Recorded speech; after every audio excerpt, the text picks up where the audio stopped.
Liftoff will start in T-minus 10 seconds. 10, 9, 8, 7, 6, 5, 4, 3, 2, 1. We have ignition. It's time! 17 seconds from Game 7 or from championship number 6. Jordan open. Chicago with the lead. I've got a piece of it. It comes off. The Chicago Bulls have won their 6th NBA championship. Tying run at second, 2 out. Palmero over the head of Jenks. Uribe charges, throws, out! And the White Sox have won the World Series. To the far side around the 8-yard line to Hester. Under it and to the middle with the 15 to the 20, breaks free to the 25 to the 30 to the outside. 40, midfield, 40, 30 to the coast, 20, 15, Hester 5. Oh!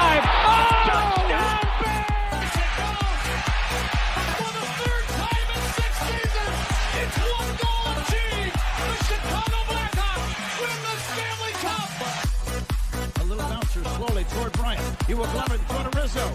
It's in time. And the Chicago Cubs win the World Series.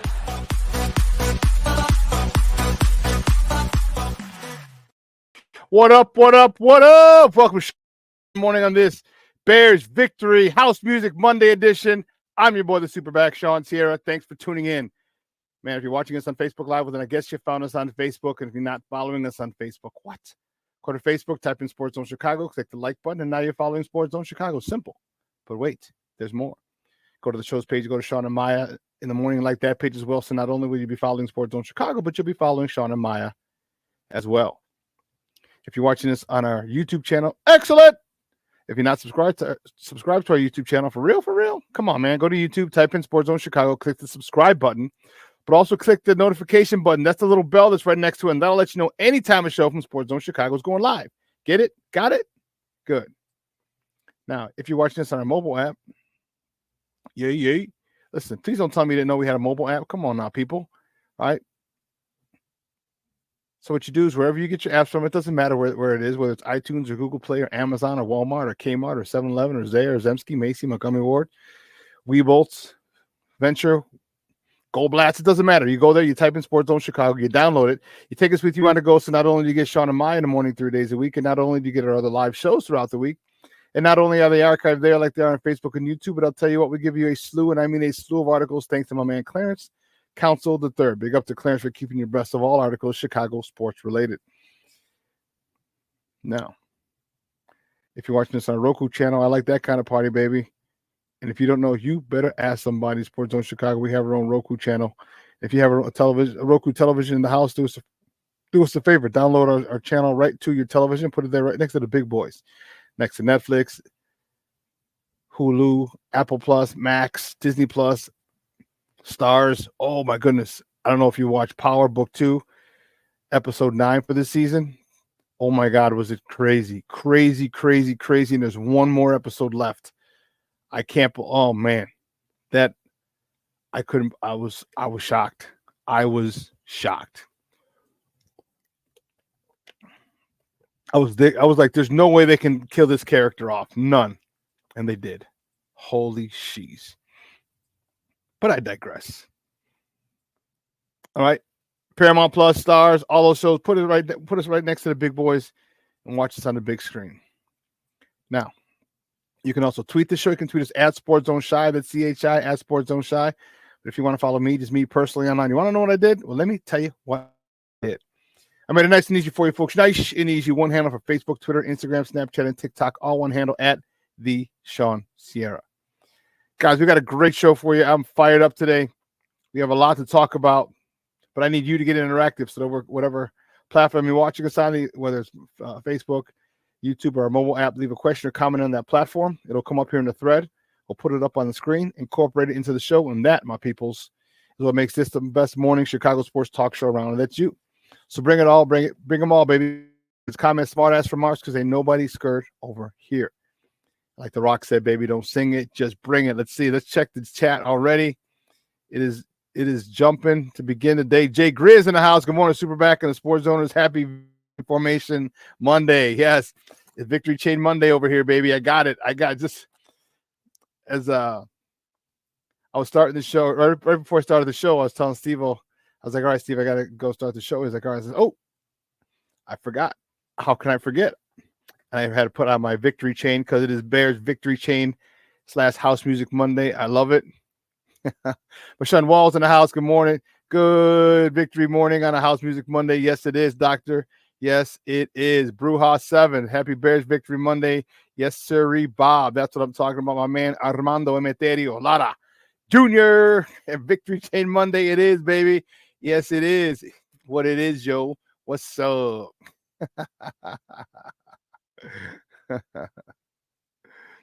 Brandon Schutz in the house. What's up, Baba? How are you? Who's John? Who's John? Who is this John that you speak of? Oh, man. Listen, I don't know a lot about a lot, but I do know this. More of the usual suspects will chime in as the show goes on. That, my peoples, I can promise you. And we have a lot to talk about. We have baseball to talk about. Cubs. Sox owner. Mm-hmm. Son of a biscuit. And oh, snap. We got some people in the house. Luis Mejia in the house. Good morning, Papa. Buenos dias. Rise and grind, baby. Mr. Shorty, a win is a win. And you know what? That was a good win yesterday. We're going to talk a lot about it today. I saw a lot of good things in there and that win yesterday. And, I hope that this continues. Mr. Shorty says, F. Jaden Daniels for stealing our damn thunder. Why? Because he's completed 82% of his passes.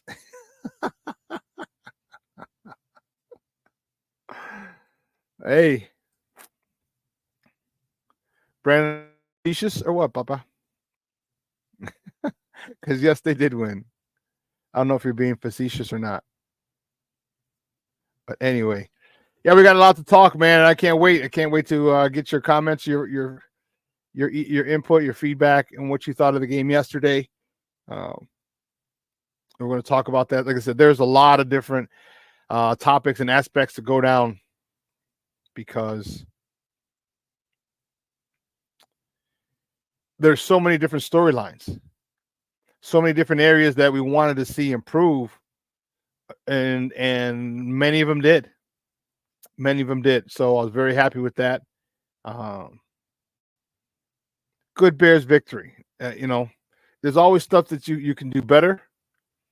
There's always stuff that you could nitpick. But you know what? Who said it? You just missed it. Shorty said it. A win is a win.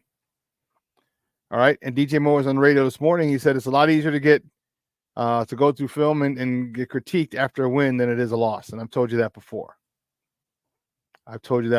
Man. And Luis, my man, a resident Raider fan, said, good day, Bears win and Raiders win. It was a great day for you, Luis. Both your teams won. Nice.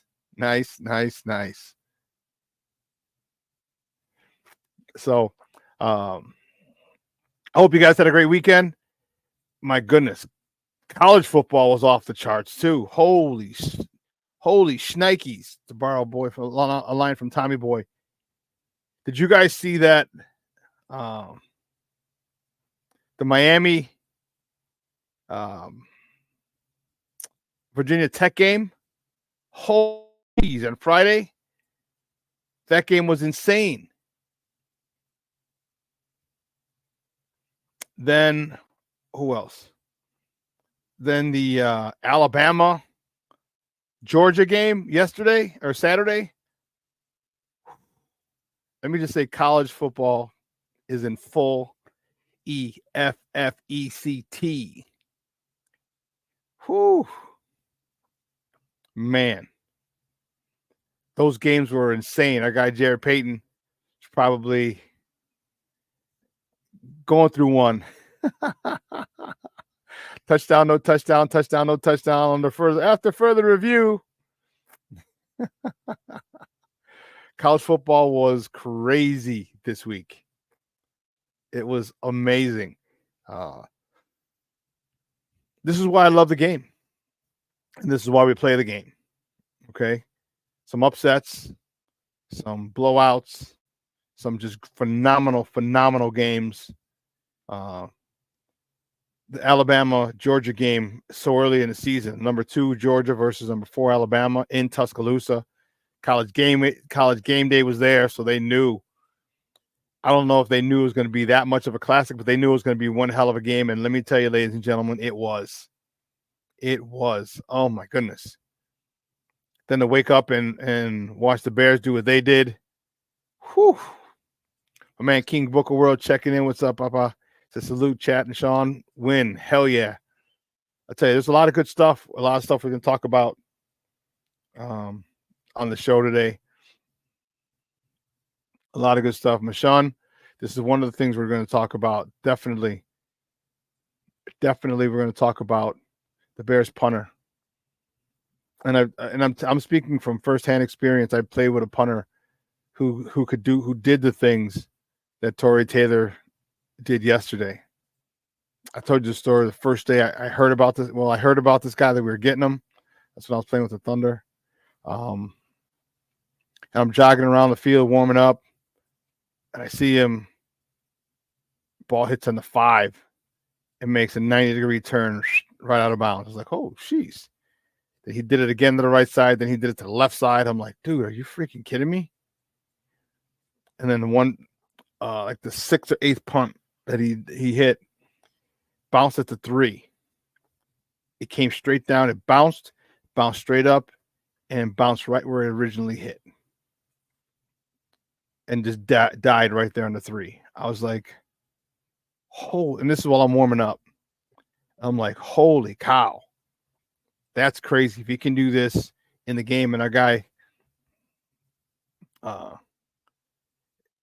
was able to and it's amazing. Amazing. And don't get me wrong, I still think we need some more line help, but goodness gracious, that dude helped big time yesterday. And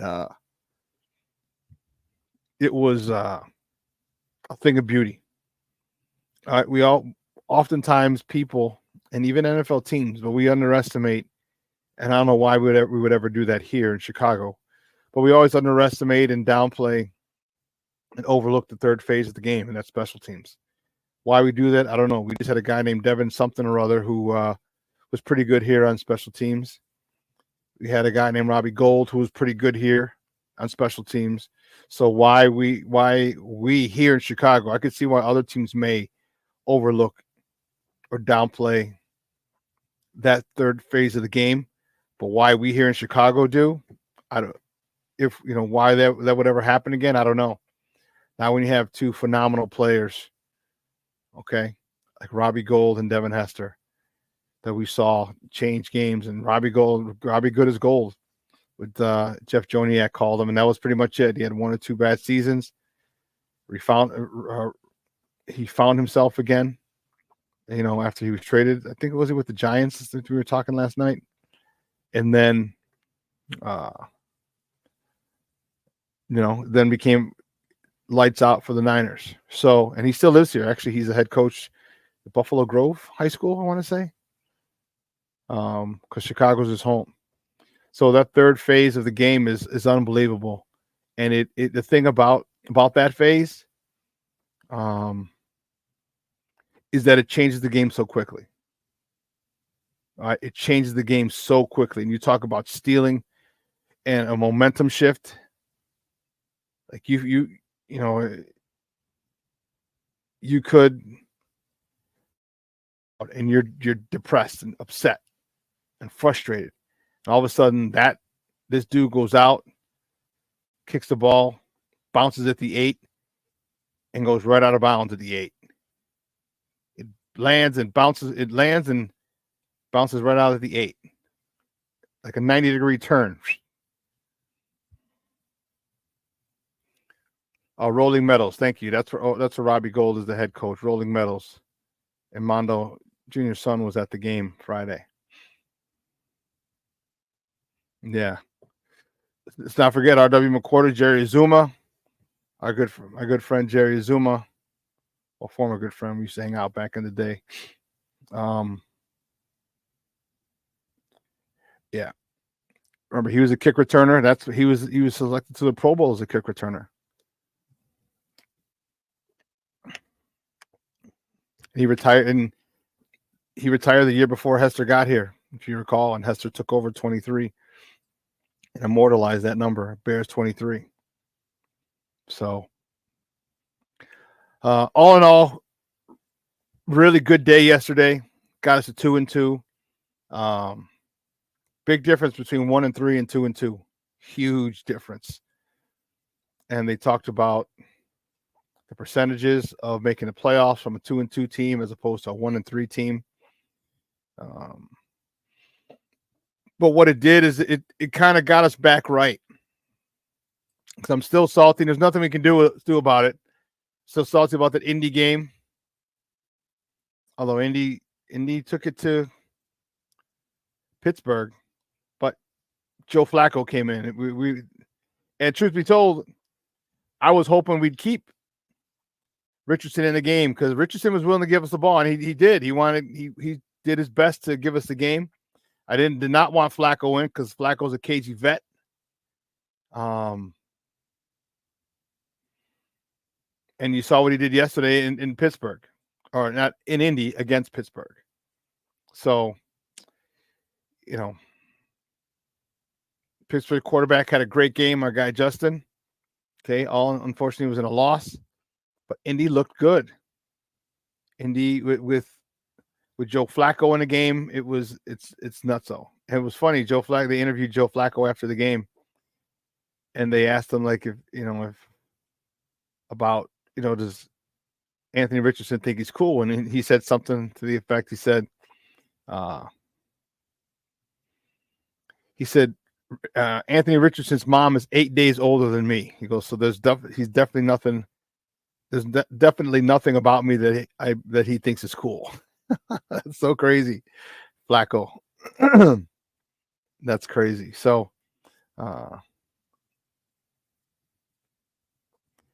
no, I don't think so. Junior says the Bears can't retire any more numbers, can they? No, I don't think so. I think the NFL said no. You got to stop. I don't think they should retire numbers except for Walters, but you'd have to have a very special player. All right. Special player. King Book of World says, gonna do something that actually physically hurts. Give Nate Davis credit. He was actually decent yesterday at times. Yeah, you know what, King Book of World? And I'll be the first to say, if I'm gonna give you grief and critique you, I'm gonna give you praise and credit when you deserve it. So yeah, you know what? It's just that's what men do. You know what I mean? And yeah, it sucks, but we also have to realize that if we're gonna pitch, we better be able to catch. And Nate Davis came in and did well yesterday. Otherwise, this running game doesn't get off the ground. All right. Yeah, and Luis Mejia says good for Flacco. Yeah, it is. It's very good for him, and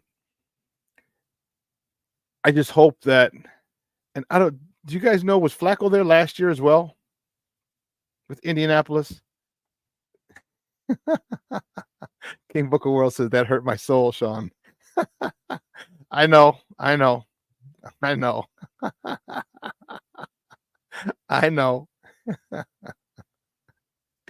It's tough to give somebody that you cannot stand credit. Yeah. Yeah.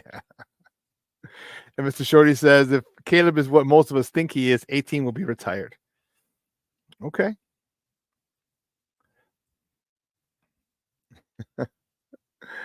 Oh my goodness, that's funny. That's funny.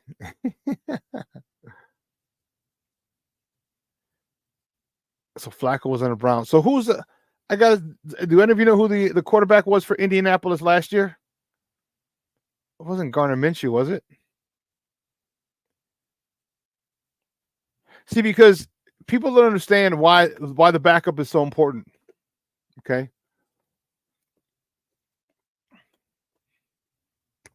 If you remember, I think they started him, Richardson. And to me, and I get it. All right, everybody wants their rookie quarterback to start, blah, blah, blah, blah, blah, blah. But you see how the importance of sitting a season, basically redshirting a season, okay, and watching someone run that offense efficiently. And that's the issue. Some people don't want to wait. Some organizations don't want to wait. Okay, but when you get a guy and you're not sure. King Booker World said it was Gardner Minshew. Yeah, okay. Junior says him too, Gardner Minshew. Silly. It's very, very helpful. Okay, because and unfortunately, because the CBA, you got your all first rounders are 4-year deals plus a 5th-year option for the team. So you lose that 1 year, and you have to decide after the 3rd year if you're going to pick up his 5th-year option or not. So that means you're leaving. That gives you 2 seasons. Because if they don't play the first season, then they have their second. You intend on them playing their second season and their 3rd season. After the 3rd season, you have to declare if you're going to pick up the quarterback's 5th-year option or not. And teams don't want to do that. But my thought is this: after 2 seasons, you should know, because a couple of things. One, depending on your draft status, okay, you can see. First, you can build up anything you need, any deficiencies in those 2 years. Part of his draft class, if you draft a quarterback in the 1st round, you can go start getting weapons for this guy. And then you have the subsequent 2 years. Actually, no, 1 year, because it has to be done after the 3rd year. So you have the draft that he's drafted in, and then after his rookie year. All right, so you can go get him weapons. So when he's playing, you can see what he needs. After he starts playing his 2nd year, you can say, do we need to bolster the offensive line? Do we need more receivers? Do we need a better defense? What else do we need? And it can save you a lot of money. And they were talking, and it's bothering. It bugs me. The quarterback, and I'm happy for them. Don't get me wrong. I'm happy for these guys, all the money they're getting. However, it jacks up the cap. Okay, look at who's the last guy who just got it. $70 million. Dak Prescott. You think the Cowboys going to be able to do anything? No. We thought that Trevor Lawrence's $55 million was bad. Trevor Lawrence is looking like a bust. I was never a big fan of Trevor Lawrence coming out. And I remember it was him and Justin. And Trevor Lawrence has a quarterback guy now. He's got Doug Peterson. He's got Doug Peterson as his head coach. And he still stinks. So it's coaching. Like, you can't remember I talked about every time you step up a level from Pop Warner to high school to college to pro, that the beginning, the first couple of years, the first 2 years are the most important. Year number 1 is pivotal to get you acclimated to the speed of the game, good habits. And if you're not fortunate enough to get good coaching in your first year at a new level, it'll set you back. It's not the death blow, but man, it's pretty close. Not the death blow, but it's pretty damn close. So, listen, here's what we're going to do. We're going to take a quick break. On the other side of the break, we're actually going to get to top of the morning topics. All right. So don't go anywhere, folks. Keep it locked right here. Shawn and Maya in the morning on Sports Zone Chicago.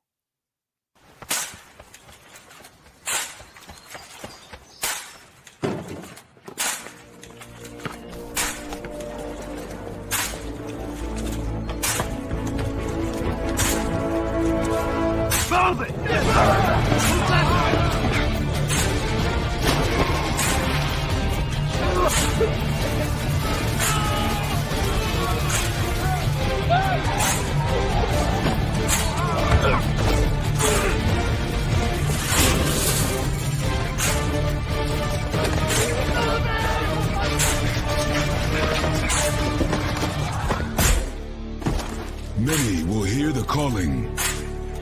Few will earn the title. United States Marine. The few, the proud, the Marines. Hey, it's your boy, the SuperBack, Shawn Sierra, and be sure to follow Sports Zone Chicago on all social media platforms, on Facebook, Instagram, and our Roku channel. You can find us at Sports Zone Chicago, and on Twitter, we are at Sports Zone Shy. Also, be sure to download our mobile app so you can take Sports Zone Chicago with you on the go.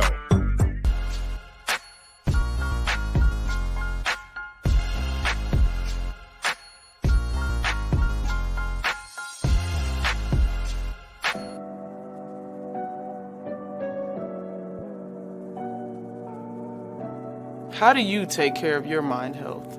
For my mental health, I meditate in the mornings. I have my dogs.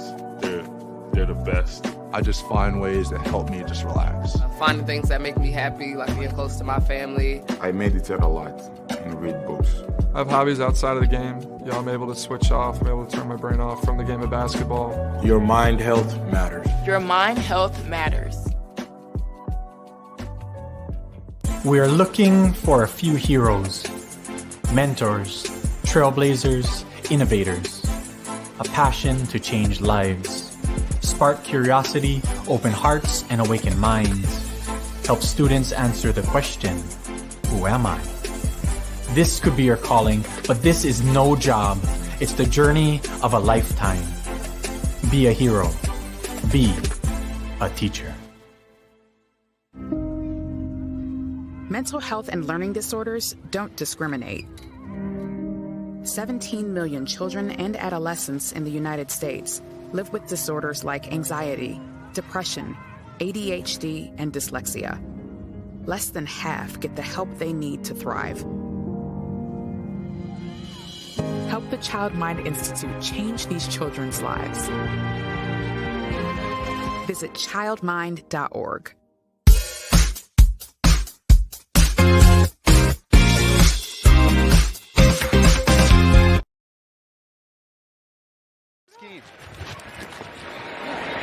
Well, on cue, he finds a soft spot in the zone in front of a couple of zone defenders, and he's got a first down to move the chain, balance, etc. This time he's going to get wrapped up, and the Bears' pass rush finally gets to him. Stafford, stepping, looking, throwing sideline, right into the hands of Jaquan Brisker. It's picked off. It's Chicago ball. Now a little read play for Caleb Williams, and he runs past the sticks and picks up a first down. Dozen Chicago penalties. Williams stepping up in a tight pocket, is able to deliver it. And out back to the 41-yard line is the rookie Roma Dunze. Welcome back to Shawn and Maya in the morning on Sports Zone Chicago. Those clips courtesy of Fox. Those are the Bears, baby. Big win yesterday. So, guys, let's get right to it. Guys, you know how we do. The first segment of every show is called Top of the Morning. It won't come just when you want it.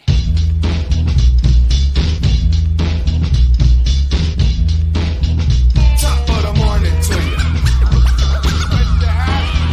Top of the morning to you. Top of the morning to you. Say the first top of the morning topic. We're not even going to play. We know exactly where we're going, baby. The Bears. That's what we're talking about. The Bears with a big win yesterday on the lakefront. Bears beat the Los Angeles Rams Uh-oh. What are we doing here? What are we doing here? There we go. The Bears beat the Los Angeles Rams 24-18 yesterday. Caleb Williams had an efficient day. He's 17 of 23 for 157 yards and a tutty. All right, he had a 106.6 quarterback rating. DeAndre Swift had a day. Have a day, young man. 16 carries, 93 yards, a touchdown. Also had 7 catches for 72 yards. Roshan Johnson, 7 carries for 26 tough, powerful yards. He had a touchdown. DJ Moore, 3 catches, 22 yards, and a tutty. Big win for the boys yesterday. It was great to see. This was one of the games that I was concerned with. Okay, and maybe this is the game that the makeup game, because they should have won last week. Okay, I did not have them lose to Indianapolis. I had them possibly losing to the Rams. And remember the other day or last week, I said they got to make it up. It's going to have to be a game that they make up that they probably, they probably could lose or should lose, and they win. I'm still looking at 7-2. Well, I'm 6-3, more realistic, because the next game on the schedule that I am concerned about is Washington. All right, I think if we don't come out and destroy the Panthers next week, I'll be really upset. And then the Jaguars, they're in hell. But we play them in London. So, but after that, we come back for the bye, and then we have the Commanders. And that's going to be a tough game. The Commanders are playing phenomenal. They are playing great. And Jaden Daniels is looking like the real deal. And, I said, I'll keep it a buck. Our guy, Coach T, if you follow him on Twitter, Coach T got a lot of flack for it. Now he's starting to get some respect on his name. He said that that Jaden Daniels was the most pro-ready quarterback coming out of the draft. It had nothing to do with long-term what they're going to turn into, but he said Jaden Daniels was the most pro-ready quarterback coming out of the draft. And let me tell you, Jaden Daniels is leading Washington to a 3-1 record. All right, and wow, this kid just is completing 82% of his passes. Is that what it was? Yeah, this kid is on fire. This kid is on fire. And this is what makes good championship teams. All right. You get a good quarterback, but you also get a good coach who knows how to use that good quarterback. And you got Cliff Kingsbury over there. And he's doing his thing. But I digress. Big win yesterday for the boys. Gervon Dexter had another sack. Let me tell you something. That man, we're going to talk about him. Mama, there go that man again. Montez Sweat. Okay? We're going to talk about that defensive line a little later because they deserve it. They deserve it.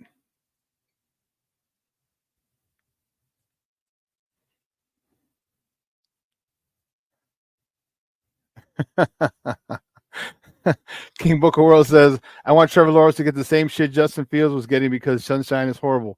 Yeah, he is. He is. And it's funny how, and this is the issue I have with the quarterback scale. All right, he just got $55 million a year. They just paid him $55 million a year. Now, who can they add to that roster? Who can they pay? Who can they pay? And you're right, he does need to get a lot more smoke.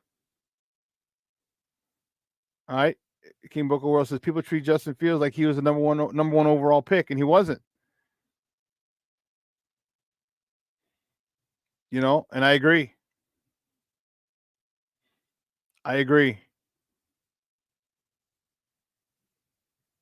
I agree. So, but the next topic, man, baby.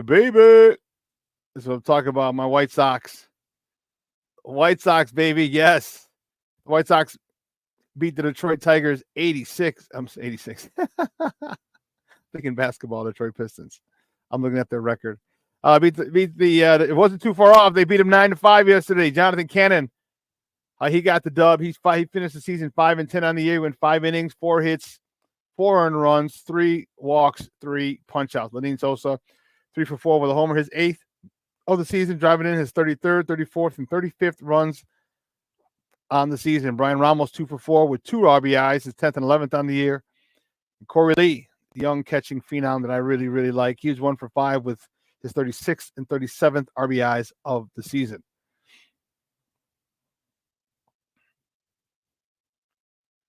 So the White Sox, they finished the season 41-121.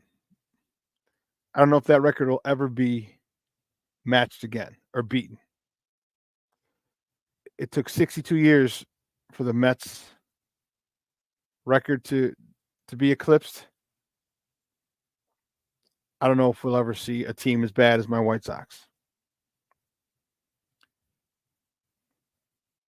And if we do see a team, I feel bad for them. I do. The next top of the morning topic, and here's where I might lose it. White Sox owner Jerry Reinsdorf, releases a statement yesterday. During the Bears game, fourth quarter of the Bears game, a statement after the game to Sox fans calling the season, quote, embarrassing and a failure. I don't know. I'll read some of it. It says, to White Sox fans, by all means, our on-field performance this season was a failure. As the leader of this organization, this is my ultimate responsibility. There are no excuses. I want to thank you for continuing to support the team throughout what was an embarrassing season. You all deserved better. This season's performance was completely unacceptable, and the varying reactions and emotions from our fan base are completely understandable. While embracing new ideas and outside perspectives, we will do everything we can to fix this for 2025 in the future. This will include further development of players on our current roster, development within our system, evaluating the trade and free agent markets to improve our ball club, and new leadership for our analytics department, allowing us to elevate and improve every process within our organization with a focus for competing for championships. In fact, change has already been happening in our baseball operations group throughout the past year. When named general manager in 2023, Chris Getz and his staff immediately began conducting a top-to-bottom evaluation of our existing operations. Chris is rebuilding the foundation of our baseball operations department with the key personnel changes already happening in player development. International scouting, professional scouting, and analytics. Some of these changes will be apparent quickly, while others will need time to produce the results we all want to see at the major league level. He goes on to say that the most important thing is going to be a leader. And Chris will was well underway with his search. He's identified key attributes and preferences for our next manager and has already begun an extensive search with a wide range of candidates to lead the White Sox in the clubhouse and the dugout. Even in the worst of seasons, when at times it felt nothing was going right, there are bright spots that provided reasons for optimism about our future. The overall health of our organization is improving. Our minor league rankings show the growth. The Class AA Birmingham Barons and Southern League title won the Southern League title, while Class A Kannapolis reached the finals of the Carolina League, and our organization has built an impressive future pool of very talented prospects. Whether said out loud or written in a statement, words are easy. I understand we need to show our progress through action, and I commit to you that everyone associated with the White Sox is focused on returning this organization to the level of success we all expect and desire. above everything else, I'm a fan of baseball, of Chicago, and of the White Sox. Every loss this season, every blown save, every defensive miscue, every shutout, every sweep hurt. There's a long, painful season for all of us. We recognize on a daily basis that it is our responsibility to earn your trust, attention, time, and support. We will take that approach daily as we put the work in this offseason to be better. We owe it to each and every one of you. Jerry Reinsdorf.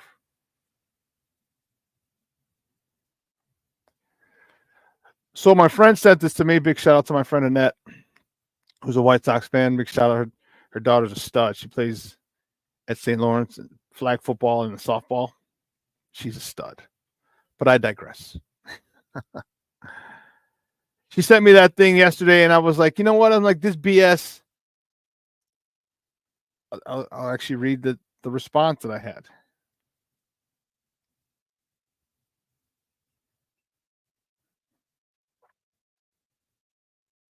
I said, hey, this crock of BS from the owner is laughable. And then she said, well, I think it's since he's trying to be sincere. And I'm like, you know what? I thought about it for a second, because I think the way I think, I don't think the way other people think. And sometimes you take people that you respect, you take a look at the perspective. Now, you don't have to agree with it, but you give it the time and that it deserves and look at it and say, maybe from a different perspective, their perspective could be true as well, or could be better than yours. And I thought about it for a second. And I said,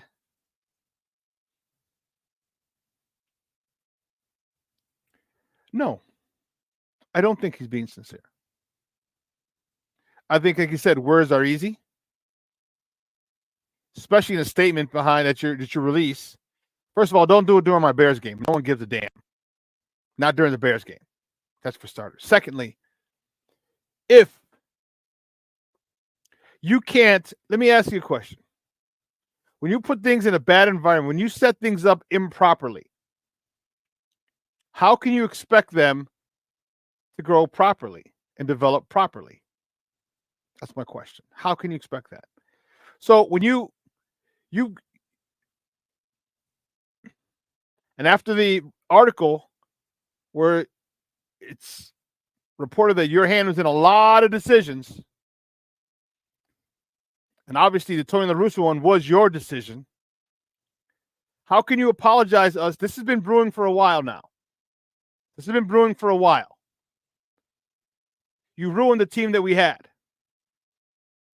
So don't tell me, don't come out and say, oh, mea culpa, look at me, I'm falling on the sword. No, you felt this shit was your fault to begin with. How about you say it was my fault? Not the whole organization's fault. It was my fault. You're the one who hired Tony La Russa. Nobody wanted him.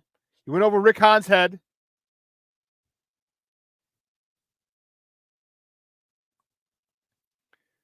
It ruined the chemistry that young team was starting to build. And I know you're going to say, well, Tony La Russa went to the playoffs, finished. I get it. Remember when I told you, when I mentioned about having a good coach every level, those first couple of years, Ricky Renteria was a perfect guy for that young group of players.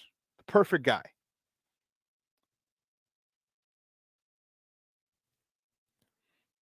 And what you needed was, first of all, you should have seen what he could do. If you didn't think he was a guy, then you should have gone an exhaustive search, extensive search for a manager. You had people. You had Joe Girardi to interview. You had Joe Madden to interview. You had Bruce Bochy to interview. You had Ozzie to interview. You had all these World Series winning managers to interview. If you felt that Rick Renteria couldn't take them from where they are at to the next level of being a perennial World Series contender. But no, you went and you brought in Tony La Russa, who was out of the game for over a decade, to bring him back. That's you. That's all you. That started this downfall. Where's the accountability? Chris Guest, the guy who's now the general manager, was in charge of the minor league system.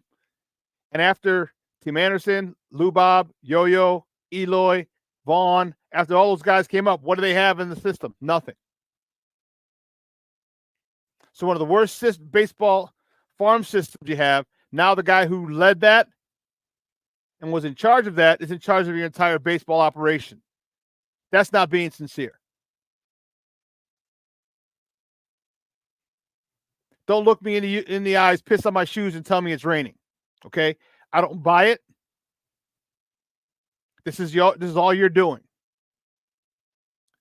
And for you to sit there and expect us to go, and I gave you far more money than I should have. Far more money. Next year that won't happen. All right. Next, and it's definitely going to start with the manager. If you don't get the manager right, I'll be damned if it'll be a cold day in hell before you see my ass at Sox Park.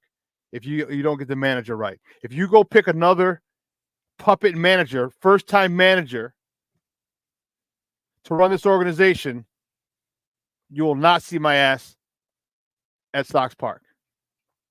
And all my guys' outings that he has every year, I won't go to any of them. Any of them. One of my buddies, Eddie from Output, he refused to go this year. He didn't go to a game. So don't sit there and apologize to us when you knew it was going to happen, that this was possible.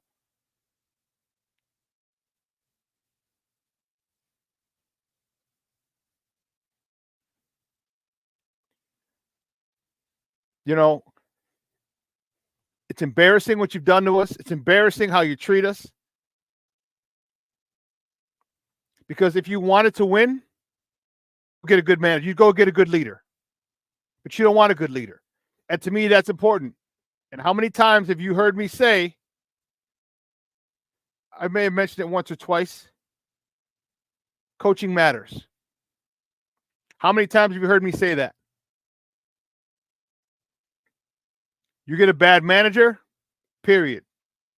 Teams will take the identity of their manager. If you get a guy who's kind of finding his way, guess what? This team's going to be finding its way.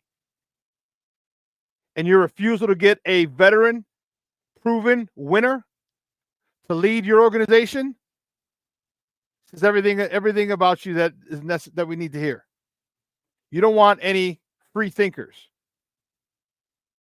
You don't want anyone to challenge the status quo because you're making money off your TV deals, off the stupid Sox fans like me who sit there and buy shit and keep going to the games.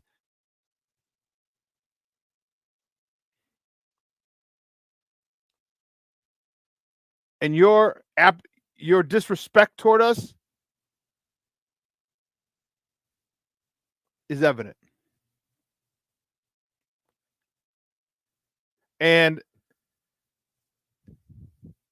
so please stop.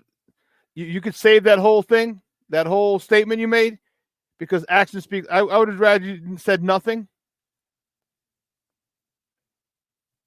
Because there's really nothing you could have said. Oh, the only thing you could have said was this was my doing. I take full responsibility for it, and things will change. Nothing I can say or do, I have to show you. And you did go on to say that words are cheap, yes, but take some accountability. This is your shit pile that you created, not the organization's, yours.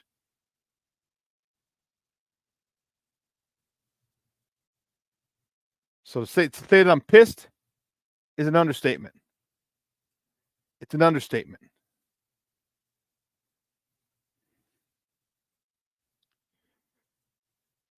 And the last top of the morning topic, the Cubs. The Cubs, they fall to the Cincinnati Reds yesterday on the north side, 3-0. Took them 10 innings, but they fell 3-0. Killian started, got a no decision, went 5 innings, 3 hits of shutout baseball, two 2 walks, 4 Ks. Nico Horner was 1 for 5. Heiya Suzuki 1 for 4. The Cubs finished the season 79, while the Reds finished the season 77 and 85.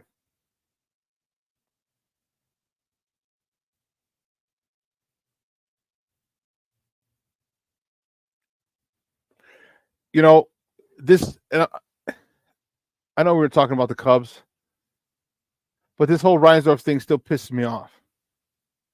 Because you do things and then you say you're sorry. Do things, oh, forgive me. Now, you know exactly what you're doing. You know exactly the seeds you were planting.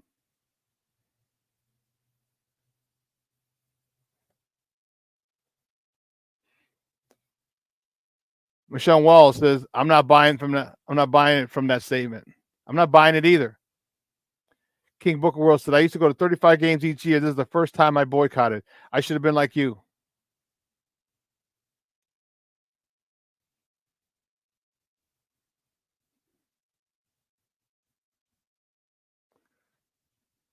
You know,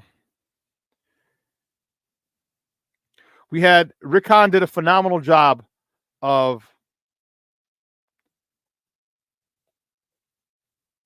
acquiring that talent. Phenomenal job of acquiring the talent. Think of all the talent he got. TA. Well, TA we drafted, thank goodness. TA. Lubob. Signed him. National thing. Yo-Yo, we traded for him. Lucas Giolito. Eloy. Traded for him. Dylan Cease. Traded for him. Thank you, Northside team. All these players that we had, and then he signs them to contracts that if they lived up to their potential, they would be vastly underpaid. Now they're vastly overpaid. Yo-Yo got paid $24.8 million this year to play, 12 games? Now, had you developed them, and I remember this vividly, saying this is a great deal for the White Sox if they develop them.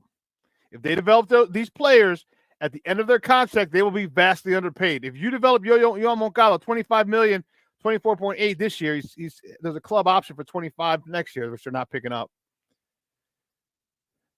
It would have been he'd be a vastly underpaid player. But you never developed him. And if you didn't get sports psychologists, that I know sometimes that's in vogue now. But you didn't develop them. You did nothing for them. You didn't get a leader for them. All the leaders you got besides Tony were little puppet masters. Tony ruined the development and the cohesion that they had under Renteria. So pardon me for calling bullshit on your little letter in the middle of the Bears game. And trying to sound contrite.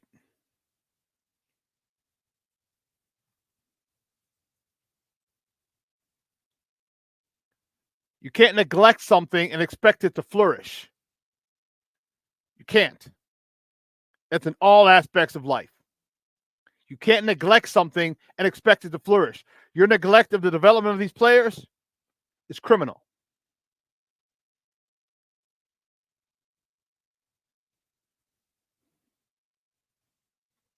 So, I, along with millions of Sox fans, are going to be watching. Where does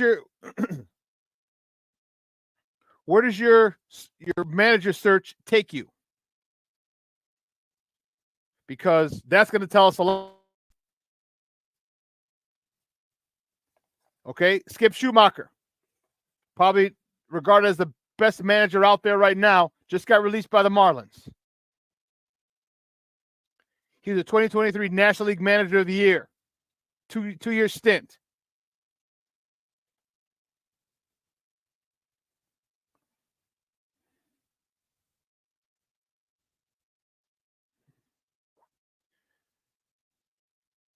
His contract was for 2 years with a club option for 25, which the Marlins voided earlier this season.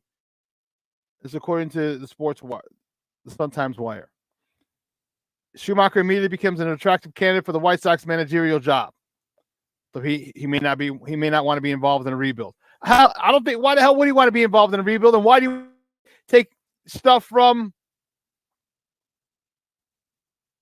Why would he want to take or be subservient to Chris Getz? Am I going to have to deal with them coming down and interfering in my managerial decisions every day? It's a damn shame. It is a shame. Who the hell is going to want this job?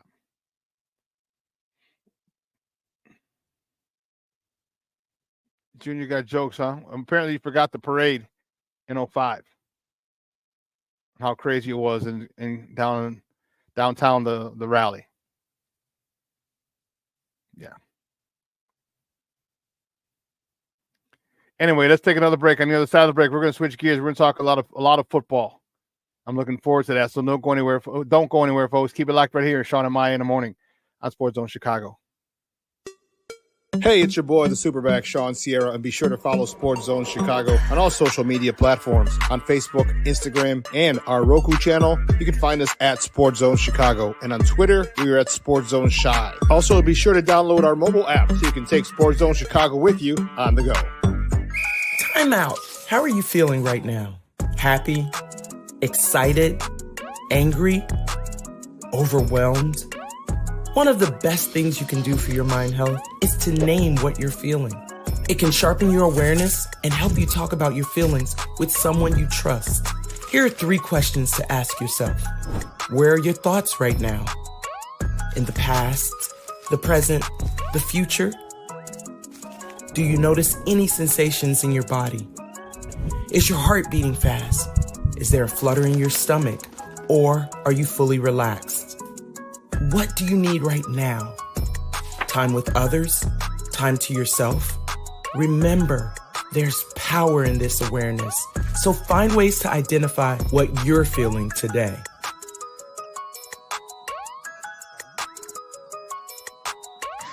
Hi, guys. Hey. Hi, Megan. Hey, Jessica. Megan, you're a tramp. Brian Fitch told me you guys made out. Everybody knows. He said your breath smells like garbage. And he almost puked. He says you're the most desperate girl he knows, besides your mom. How many boyfriends does she have anyway? Lots? Your makeup makes you look like a clown. That zit is huge, zit face.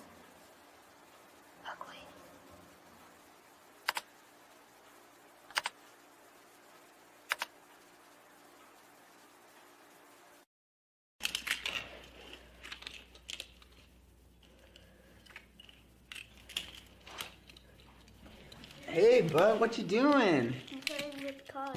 Cars? Can you show me what a car does? Whoa, whoa, whoa, whoa, whoa. Hold on a second. First of all, this is a school zone. So you need to put down your cell phone, stop texting, and let's get to driving. Now you're coming up to a stop sign, right? You need to slow down and stop before you hit that Y line. I want you to look left, right, left. You don't want to get hit by a car going on your left, and to your right to make sure you don't get sideswiped by a guy coming from your right. You're coming, and you see a crosswalk. You better slow your horses down, because the #1 rule of driving is always yield to pedestrians. Now stop, pull over, and you are done driving. Gosh, what do they teach you kids in school nowadays?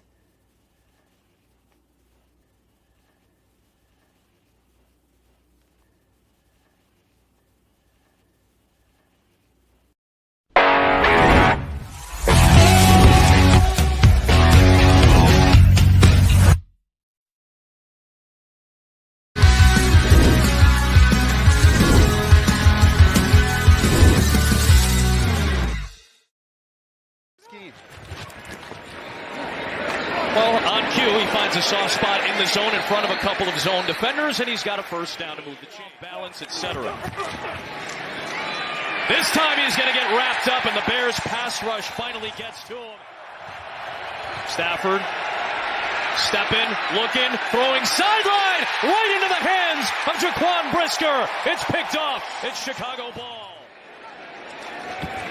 Now a little read play for Caleb Williams, and he runs past the sticks and picks up a first down. Dozen Chicago penalties. Williams stepping up in a tight pocket is able to deliver it. And out back to the 41-yard line is the rookie Roma Dunze. Welcome back to Shawn and Maya in the morning on Sports Zone Chicago. Those clips courtesy of Fox. Those were our babies, baby. Our boys. Man, big time win yesterday for our Bears on the lakefront. And let me tell you something. It was good to see. There was a lot. I don't have a lot. King Booker World says, I'm going to have Jessica right back to Reinsdorf. She got zingers. Who's Jessica? Who's Jessica? I don't know who that is. Maybe, I don't know. Should I know who Jessica is? I don't know.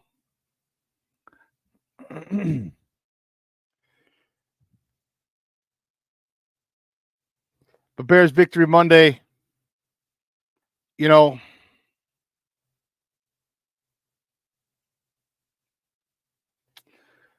this was a good game. This was a good game. This was a game that I was concerned with. And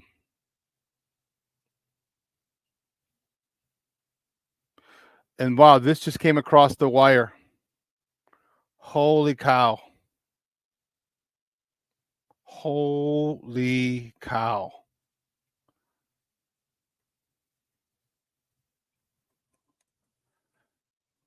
Wow.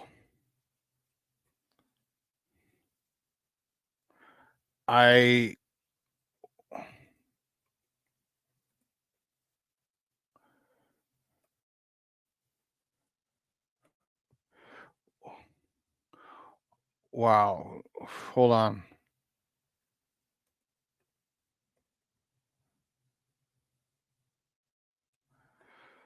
This is crazy. It's the second person who just sent me this.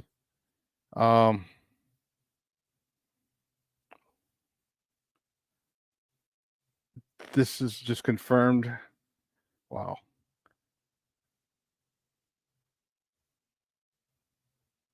I'm trying to get the picture. A picture of this. Yeah, holy sheesh. This just came across on ESPN. So this is legit. Dikembe Mutombo has passed away at the age of 58 due to brain cancer.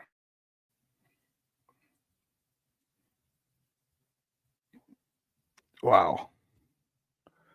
See, this is why I always tell you guys, make sure your loved ones know you love them. All right. Wow. Man, wow. That is that's nuts. That's nuts. 1966 to 2024. You know, dude, this is, you know, you so many times we see things and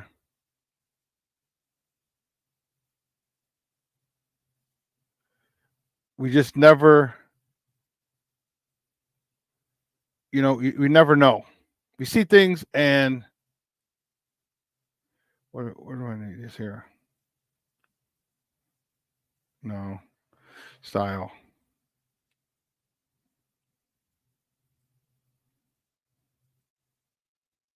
Damn.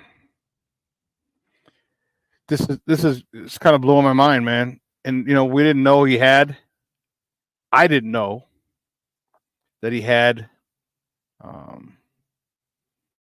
brain cancer. And I'm sure he kind of wanted it that way, that most people didn't know.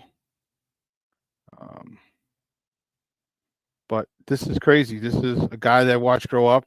And here's the thing, the crazy part about getting older. As we get older, a lot more of our people that we grew up watching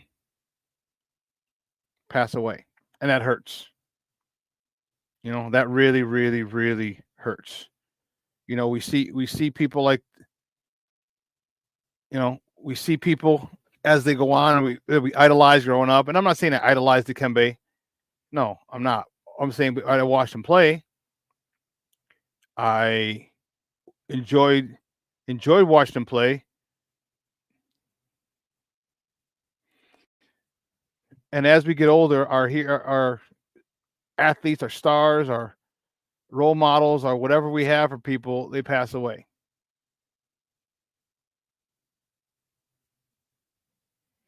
They pass away. And this is a tough one. Rest in peace to Dikembe Mutombo. I didn't even know he had brain cancer. I didn't even know.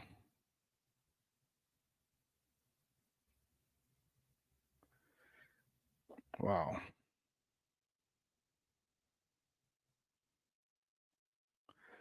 Wow.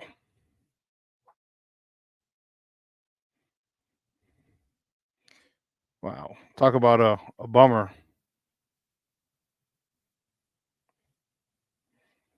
Dikembe Mutombo passed away at the age of 58.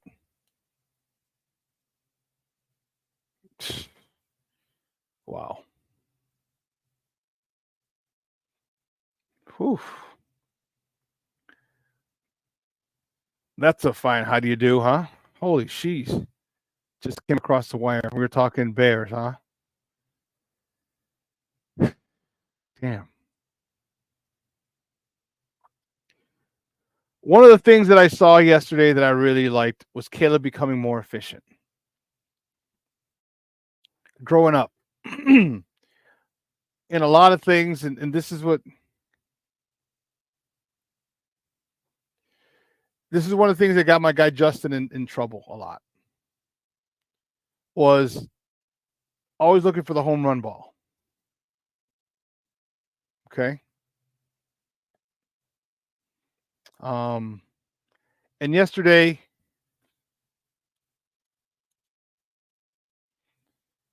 he took a lot of check downs. Okay. He hit the running back in the flat. He hit him just check downs. And I thought it was a good sign of growth. Okay. A lot of times younger quarterbacks, because they have the arm, want to make people pay. They want to throw deep. Okay. When a defense has you, because let's not forget, they get paid on that side of the ball too. Okay. They get paid on that side of the ball as well. When a defense has you, sometimes they got the right call for the play that you're running. It just happens. That's life.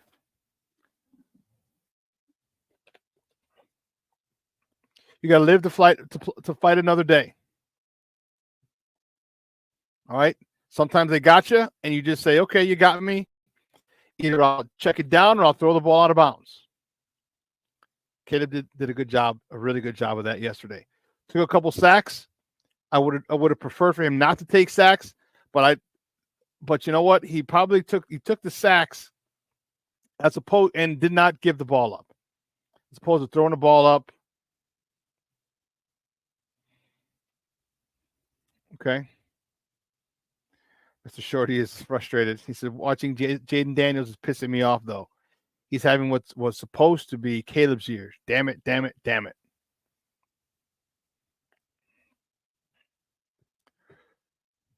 Well, listen to Mr. Shorty. Who's to say that Caleb can't have the type of year the rest of the year moving forward? Who's to say that? Who's to say that after getting the check down in his system, he doesn't stay aggressive and realize it's a growth? Remember, I told you, growth isn't linear. Growth isn't linear. Okay? Growth isn't linear. I don't know if I said it or anything. Growth isn't linear. Okay? There's going to be a point where he gets it. He had a good game last week. All right? And this week, he was more efficient. Now, what if he puts those two games together for next week? And then you know what people are going to say? It was only the Carolina Panthers. But it's not just only the Carolina Panthers. It is another professional team that he has to study and dissect.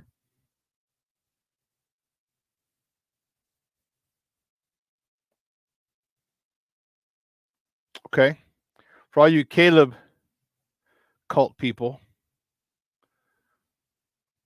this is from Clay Harbor. Okay?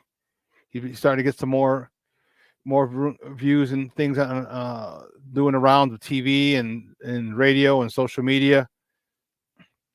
Caleb Williams completed just 44% of his passes versus the blitz the first 3 weeks of the season. Today, meaning yesterday, he was 8 of 9 for 75 yards and a touchdown versus the blitz. The kid is progressing fast. Hopefully that helps. Okay. Hopefully that helps you a little bit. And Acho on no, he's not on speak anymore. He's like on the fundamentals or something with Chase Daniel and those guys. He brought something to light that I didn't view. Again, when you listen to people, and I respect people who've played the game or coached the game at a high level, everyone thought there was a discussion on Justin, and everyone's saying Justin's the same quarterback, and he's like, what if getting better means doing less, eliminating bad things, not necessarily doing more good things, but eliminating bad things.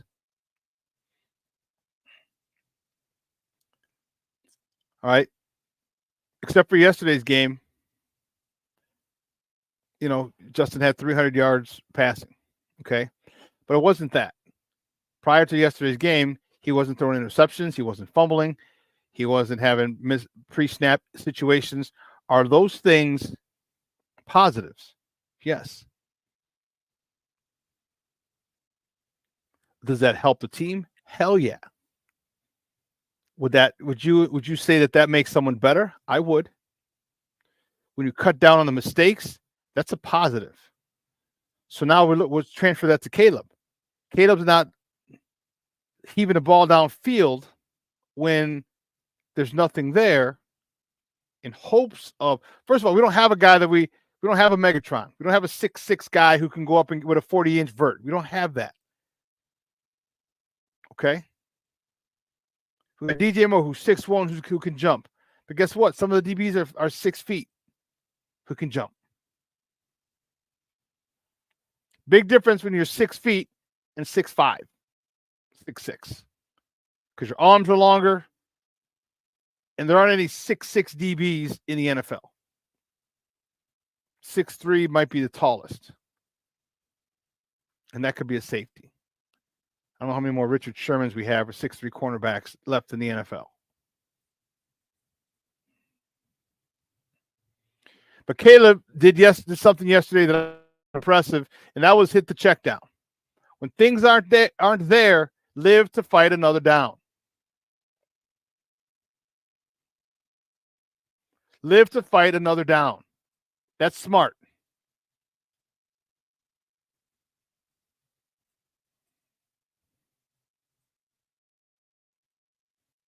Ant Moss, good morning, Papa. Thank you for tuning in. Thomas Gage in the house. Good morning, Papa. Thank you for tuning in.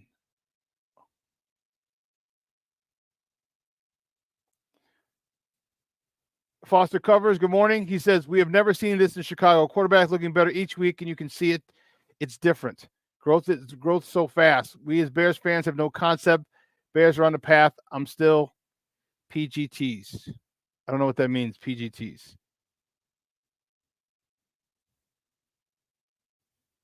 Foster, what does PGTs mean? I'm not sure. Please pardon my ignorance. Pole's got this shit. Pole's got this. Okay. I got you. Thank you, Book of World. DC is in the house. He's checking in. No, I don't think about it. I don't think that, Derek. He says Caleb may not have a long passing game. I don't know. Foster covers. Yes, Pole's got this shit. Yeah.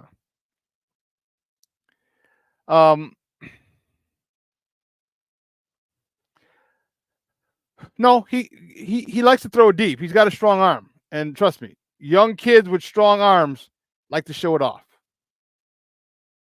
And he's learning that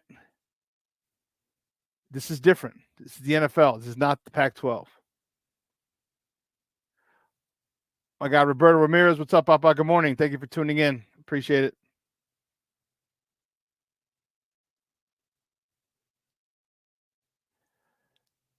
He's learning that you can't sit there and run around and evade people like he did in college. Remember, he came back, he'd stop, he'd start, he'd drift back, and always, for some reason, always go to his left.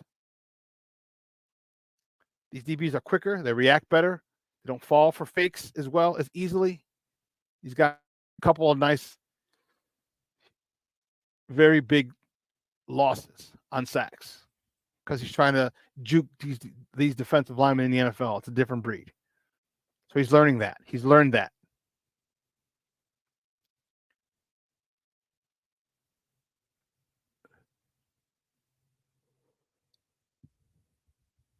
Let's see how it plays out. He's developing.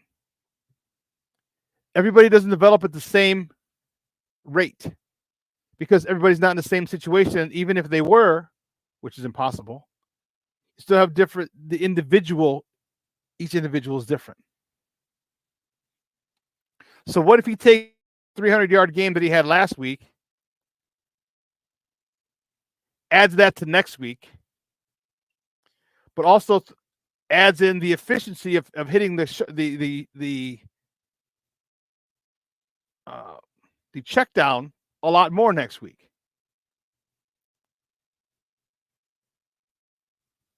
What if he does that? Clay Harbor already gave you stats on him picking up the blitz. So now what if he can combine those two games, these last two games? So this is why we don't have to get crazy, Shorty. We don't get crazy.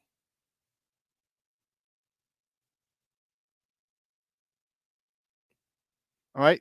There's 17 games. What if for the last 10 games he balls out? All this bitching and moaning was for nothing. Remember I told you, live in the moment? And you can sit there and say he missed his receivers, he did that, he doesn't need to do this, and have a conniption about it. You can do that. That's your right. Or you can sit and say the positive. And this is your guy. He's not even my guy. He's not even my guy. Caleb's not even my guy, and I'm telling you to do this.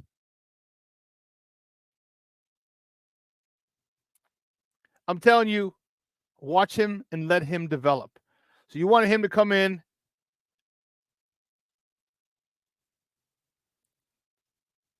and set the world on fire. It doesn't happen. Jaden Daniels is doing a great job. Can he hold it up? Can he keep it up is what I'm saying? I don't know.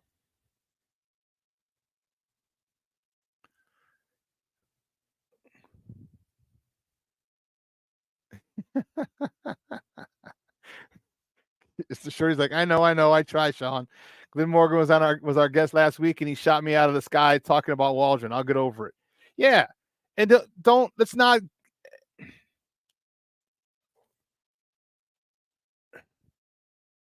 They're doing well by this young man. Could do better, but they're doing well by him.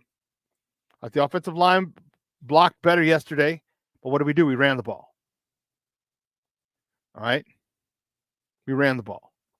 So let's not forget that all this is contingent on an offensive line. All this was contingent on a run game. See, yesterday's performance was exactly what they needed. Okay? Exactly what they needed.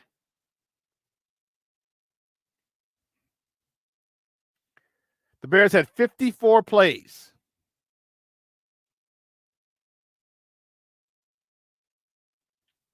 Okay? 54 plays. So, my thing is this.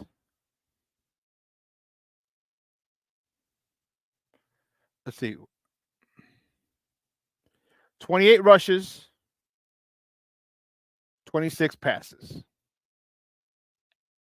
I don't know how they have 54 plays. That's about it. That's a good game plan. And remember, let's worry about our guy. Okay? Even if he's more of your guy than mine, but let's worry about him, the quarterback of the Bears. Okay? Worry about him getting better. Let's worry about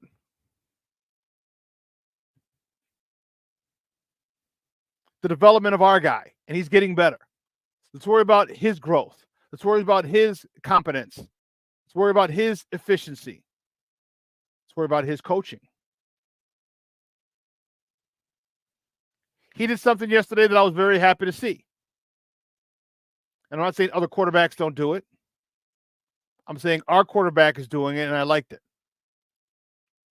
On the missed touchdown to DJ Moore, where DJ Moore went in, took an inside release, and it looked like he slowed down. DJ was on the radio this morning. He goes, that's on me. That was my fault.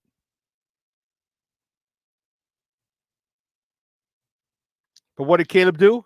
He got those guys. He got him and Keenan Allen on the sideline, and they were talking about it. That's a leader. We missed this opportunity. How do we fix it?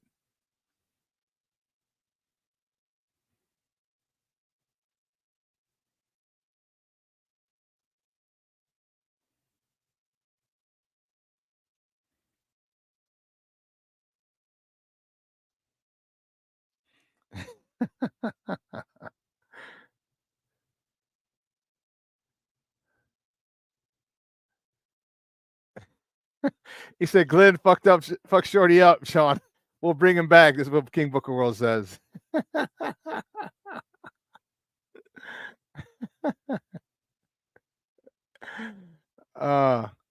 Shorty says, LMFAO goes, Booker. I had a whole positive thing ready for the show, but no, Glenn and his ass, his sense talking.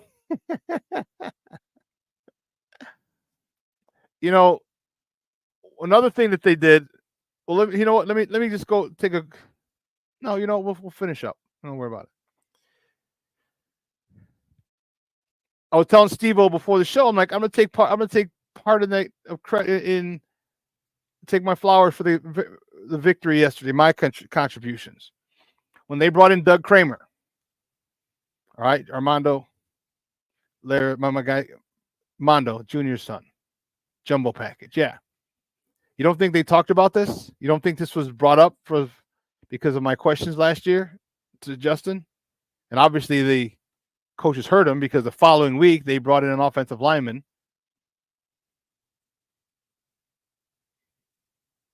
So I'll take part of the credit for the victory yesterday in that using the jumbo package because that set a tone.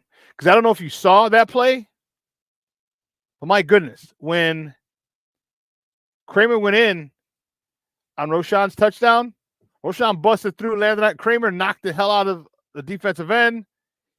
He was in the end. Kramer's in the end zone. Roschon was able to get into the end zone. That set the tone. That set the tone.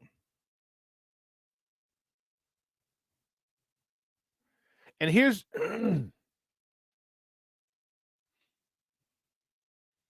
Thomas, great call. No interceptions by Caleb after 2 straight games of 2 each. Obviously, Shane pulled the reins back a little bit. Yeah, and that's the one thing. Remember, guys, the thing that the Bears want to do right now is win with Caleb. They don't need to win because of him. That's down the road. That could come after week 10 or 11. Or it may not come till next year.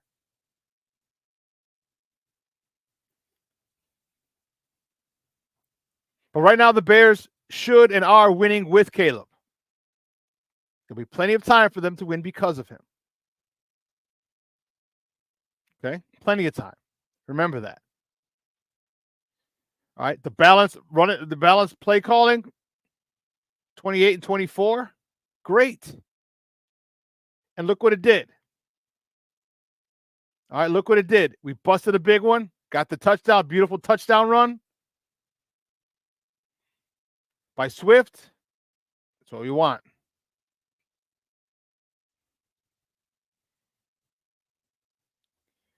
You know, Waldron was better after his leadership meeting. I don't know if we talked about that leadership meeting that he had last week where the players, the big dog, Mercedes Lewis, told him to coach him harder. First of all, why the hell do you have to coach? Why are you not coaching these are grown-ass men? He said basically, you can call people out. He goes, we're grown men. We can handle it. So DJ talked about that as well this morning. And Walter was better. Nice. Like I said, I love the equality in a pass versus a run. Caleb we didn't send him back 52 times.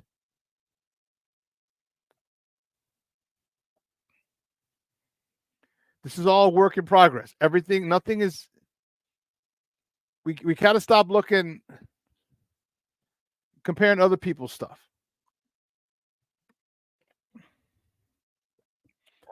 Don't worry about what Jaden Daniels is doing and saying our guys should be doing that. It's not.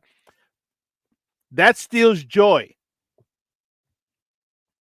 When you compare other things, yourself or things that we belong to us, that we believe belong to us, like the Bears, when you compare that to other players, teams, it steals joy from you.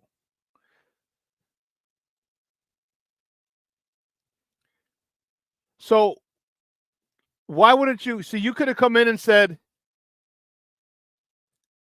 Jaden Daniels is this, is that, which you did. Jaden Daniels is having the year. Or you could have said, hey, you know what? Caleb was 8 for 9 for 75 yards and a touchdown versus the blitz when he was only 44% in the first 3 weeks. I saw improvement. I saw him taking the check down more often than going deep and putting the ball in harm's way. That's an improvement. You're doing this to yourself.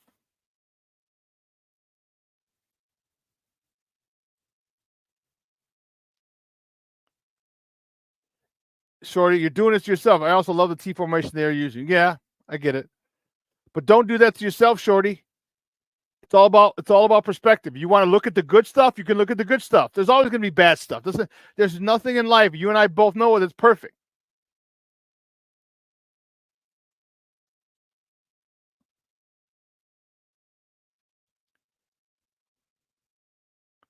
Roberto, way to keep it together even after Jenkins been out with the injury. Also great to see Roschon run the ball strong. This is from Roberto Ramirez. Yes, hell yeah. King Booker Will says, break it down. Jaden Daniels has 100 more yards than Caleb Williams and the same amount of thrown touchdown passes.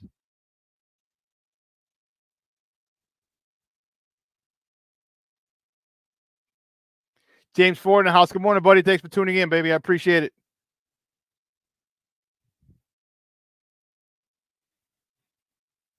So look at all the good stuff. Look at the good things. Stop being one of those negative Nancys. My nephew, Mondo, junior son, says, Kramer went in there trying to run through a mofo's face. Yeah, he was. Yeah, he was. And that's why he puts a sucker like that. Because, he wasn't getting time on the offensive line, and that was his chance to hit somebody. And King Booker World, that's right. He says, that made me want to see Kramer get a shot at center. Yeah. What if this guy is your center for the next 10 years? What if he is? You don't know that. Give him a shot. And the thing that I don't like about coaches, like, look, and I hear you, Eberflus. I understand. You talk about practice. You earn in practice. Okay, I get it. But you got this guy, and he hasn't had a shot. Put him out there. You kept him for a reason. Even if that reason was just depth, and you don't think he's going to be your center, try him at center. Because as a coach, you should know, and I had plenty of players like this. They're called gamers. All right? And I don't mean someone who plays video games. No, they're called gamers. These are guys who practice like shit, don't have great practice habits, but come game time when the lights are on, they ball. They ball. So why? And I understand you want to treat everyone. Here's the thing. You can't treat everybody equally. Treat everybody fairly. And this is from Jimmy Johnson. Jimmy Johnson said, I treat all my players fairly. I don't treat them equally. He said because if the 53rd man was late for the plane, we're leaving his ass. If Emmitt Smith was late for the plane, we're holding that ass. I'm going to say, Emmitt, get your ass on here. Don't be late again. We're holding that plane for Emmitt. There's got to be, there's got to be an understanding. Give this kid a shot. He might just fuck around and be another Olin Kreutz. You don't know. You don't know because you haven't given him a shot. Give him a shot.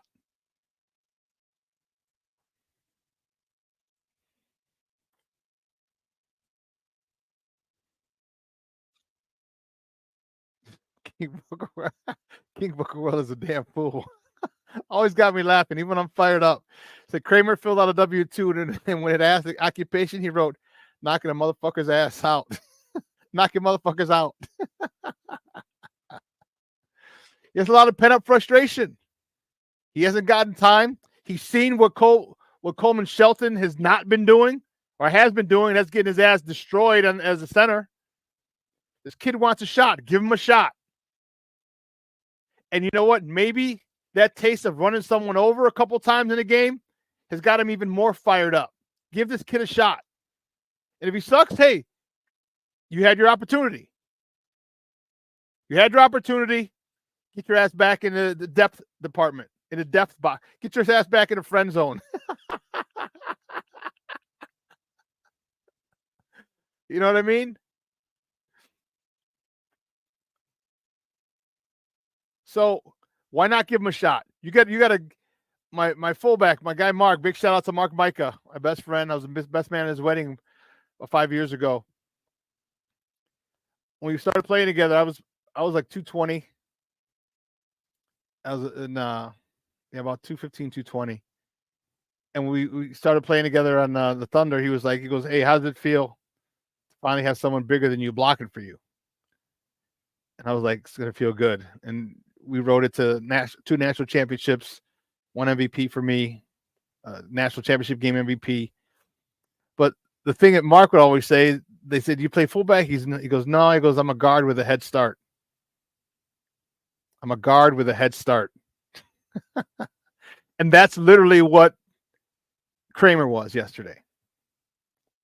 A center with a head start. And the veracity, I think he might have even taken out one of our guys. Friendly fire.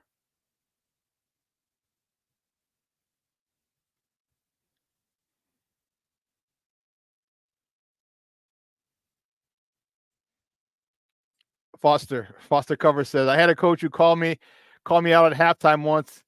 In the end, he said, give me 22 Fosters and I will win. They beat the crap out of him and he never quits. I was so proud. He had me playing defensive end. And Foster says, I'm 5'8", 185. And you can never, you can't quantify someone's heart. You can't. You just can't. Yeah, Foster, that's what you said earlier. That's what I'm looking for. Me too, Booker. He said you can't rate true heart with a number. You can't. It's something you see. Waldron, put Doug Kramer in there. I actually don't want Kramer in there. I want Kramer to be our fullback, but a short yardage situation, him and Roshan. You know, what was I saying? What was I saying last year? Remember what I said last year? Remember, Junior? I said, why don't you take one of those backup guards or backup offensive line? Remember, Tyree Carter was my guy. I said, why don't you take one of those guys who's a backup and put them in the backfield? They're itching to hit somebody. Now you get to go hit a linebacker or a defensive end. You're not even hitting an offensive lineman. You're hitting a guy who's going to be 40 to 50 pounds lighter than you. And you got a head start? Come on, man. Sometimes it's too easy. And if you are running, and if you do end up hitting an offensive line, a defensive lineman, you got a head start. Remember I said, Jimmy, put your Tyree Carter back there. Give me somebody. Give me one of those backup offensive linemen who are dying to hit somebody, dying to get on the field, and say, here you go. I need you to go through and blast that linebacker. I need you to go through. Anyone's in that hole, blast it open for your running back.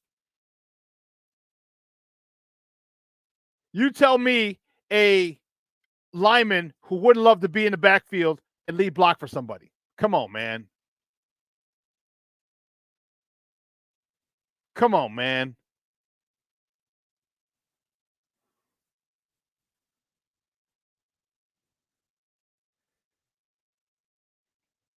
Junior said it right. Ask George Cumbie, the linebacker for the Green Bay Packers, what he thought of William Perry having a head start. Remember, he destroyed George Cumbie. I think he was number 52 on the Packers back in the 85 season.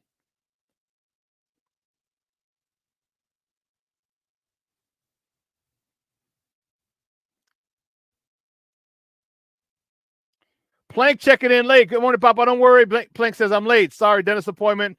Good morning, sports owners. Bears victory Monday. Bear down. Yes, it is, Papa. Thank you for tuning in. Hope your teeth are so fresh and so clean right now. But see, this is the type of coaching that you want. Remember, everyone was mad at Waldron. What did I say? Give him another week. Isn't he figuring it out? Remember, I said I'll give him this week. I'll give him 4 weeks before I go get off my lawn, Shawn. And he's adapted every week, has he not? This is growth. Caleb Williams has adapted every week, has he not? This is growth. Remember, growth is not linear. If you don't think Caleb grew this week, you're nuts. Stop being nuts. Stop being an average meathead fan. There's a lot of improvement that we've seen from Caleb from week 1 to today, to yesterday.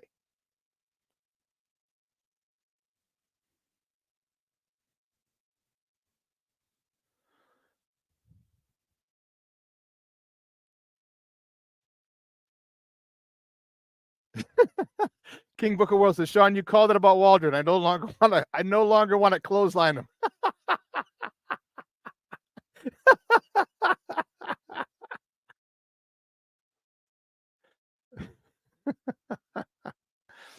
Give him time. Good offensive coordinators, give him time.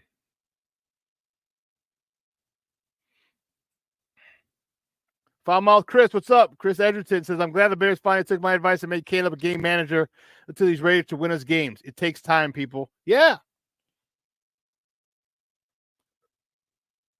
Like I said, Waldron had to learn, let the Bears win with Caleb. They'll win because of him later. But the more you win with him, the more confidence he gets, and the sooner you will win because of him. Mondo says, what do you think's going on with Darnell Wright? I don't know. He's having a funk right now. This might be the sophomore slump for him. I'm not really happy with him. He's having some stuff go on. And here's the thing. We don't know what's going on in his personal life. because that can affect you on the field.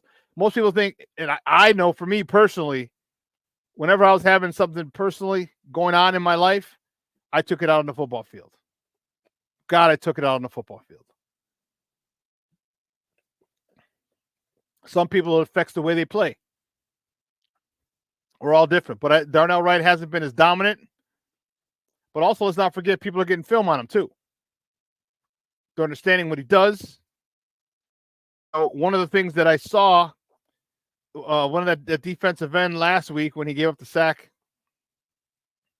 on in Indy,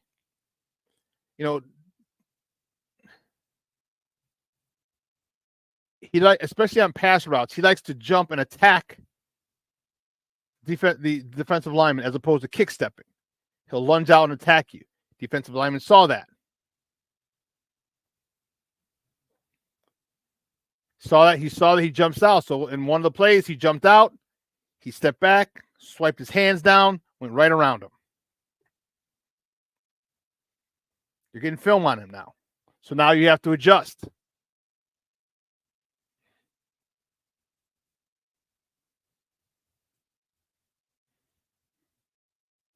King Booker Will said, let first year Caleb be first year Brady. People forget Brady in the beginning was a game manager and he bloomed into what he became. Yeah, those first two Super Bowls, maybe, the first two for sure, maybe the three, but the first two Super Bowls, they didn't win because of Brady. They won because of that defense. Teddy Bruschi, Harrison, Ty Law, William McGinnis. Okay, that defense won at those first couple Super Bowls. Let's not forget the way they won their first Super Bowl. They stopped. Was it Isaac Holt? Azakim stopped them on the 1 yard line. St. Louis in New Orleans. I was down there for that one. I was in New Orleans for that one.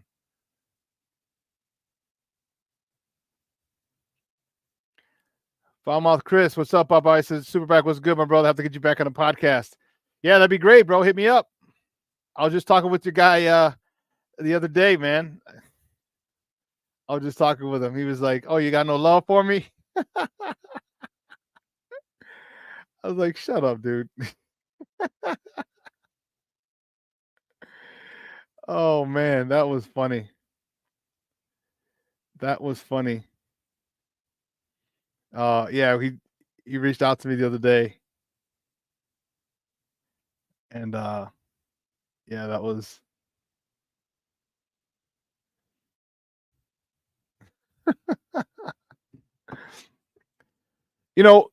there's a couple things.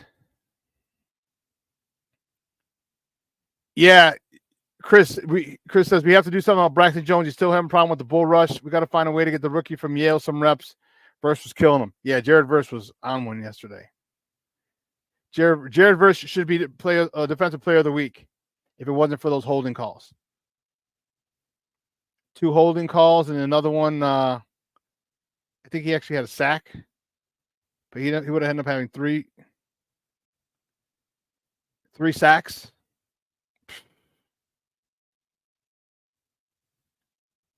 Man, yeah.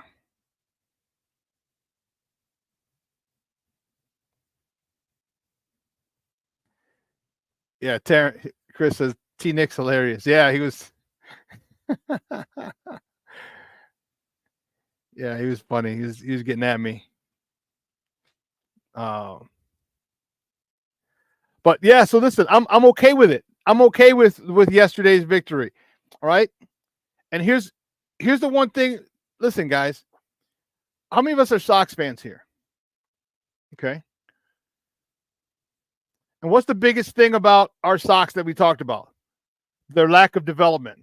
Chris Getz in the minor league system. All right. The lack of development.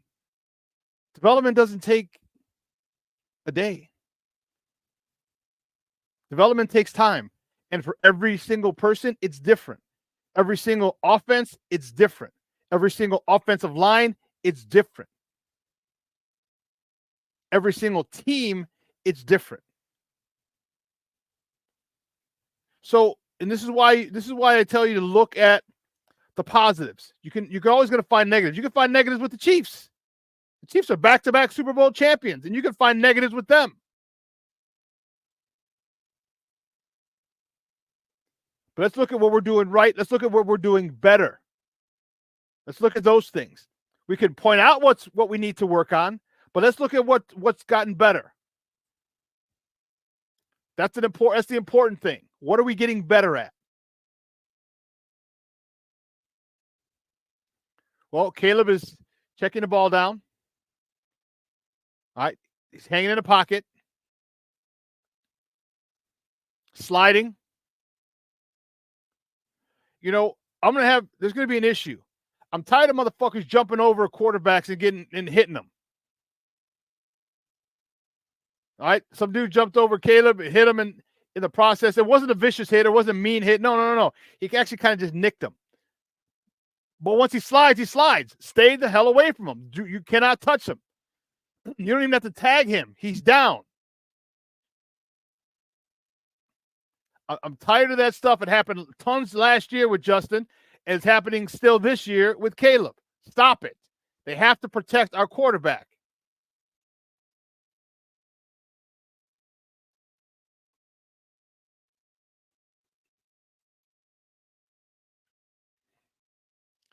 You know, what can we see got better? I mentioned Caleb, but what about Waldron? Look at the flyer. Or the bottom, the lower third. Waldron's been better, has better.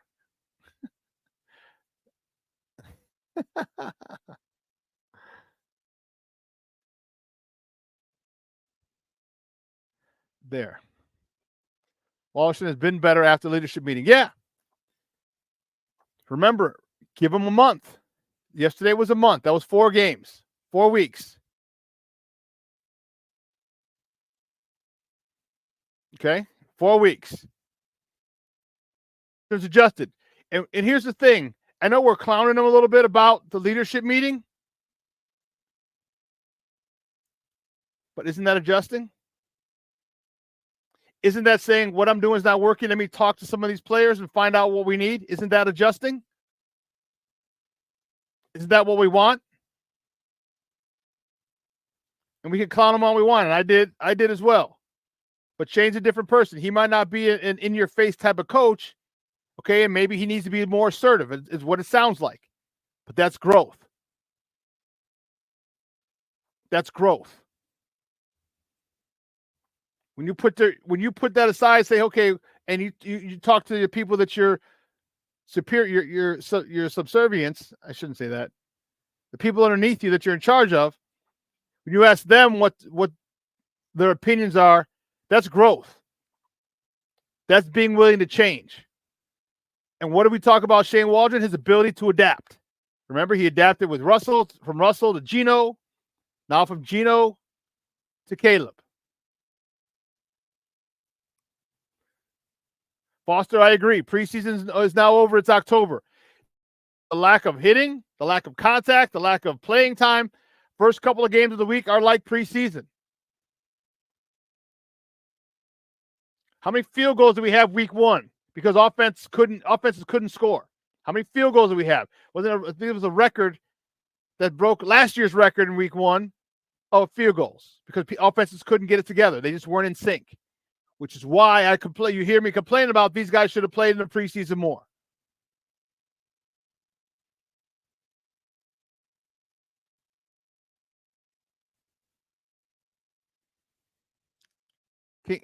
Chris says, I'm glad he put his ego to the side and called plays to his player strength. Yeah. Crazy idea what happens when you call plays to your player's strengths. Crazy. Crazy thing happens. They're successful. Booker Will says, this has been some of the worst football in the first 2 weeks I've ever seen. Yeah. And think about defenses, especially when you don't change defensive coordinators. You get defenses like ours. Look at what we've done to all these offenses. All right? Look what we've done to all these offenses and embarrassed them. For all intents and purposes, embarrassed them.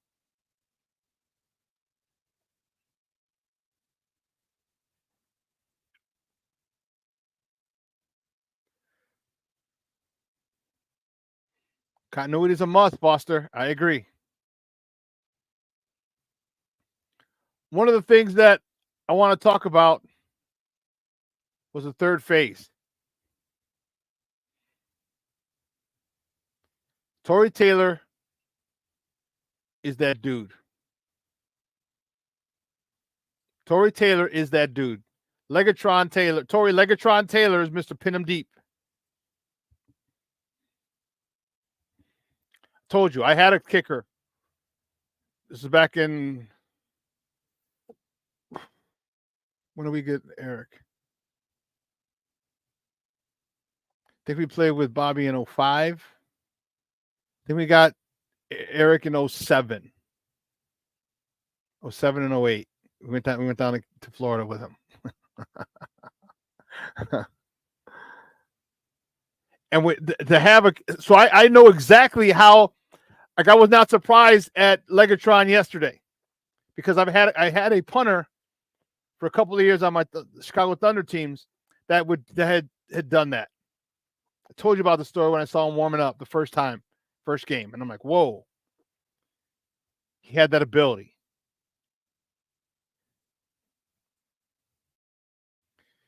Dude, this is huge. And like I said early on, why we're so surprised at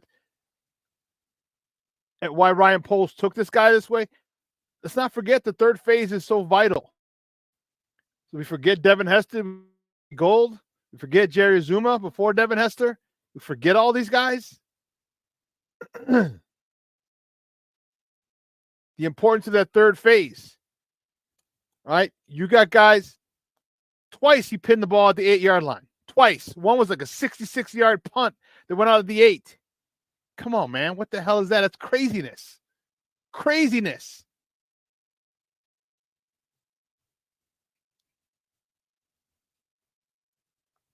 But when we drafted him, did we not talk? I wasn't the only one, but did I not think about that third phase? Him pinning him deep inside the 10, defense 3 and out, punt.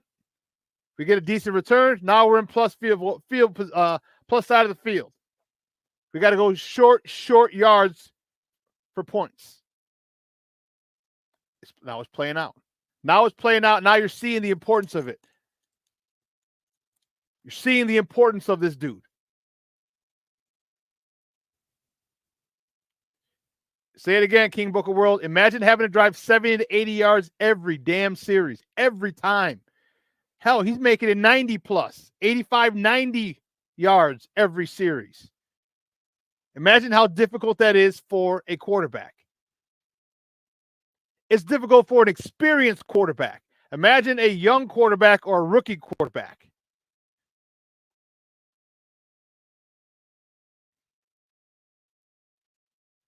Very happy. Last thing I'm going to talk about before we bounce is this. That defensive line is growing right before our eyes. Right before our eyes. People, we talked about Gervon Dexter. Man, Gervon Dexter's got to take another step. Gervon Dexter's he's got to be that dominating 3 tech. He's got to be the force. Guess what? He got another sack. More TFLs. Yeah. Gervon Dexter got the message loud and clear. He got the message loud and clear.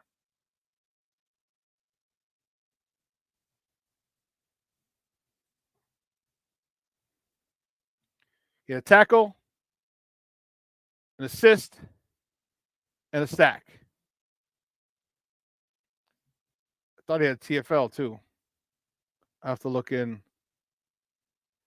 another thing for stats. But he was all over the place. He's been all over the place. He's been that dominant 3 tech that we needed to have this defense step up. And you know what? This defense is stepping up.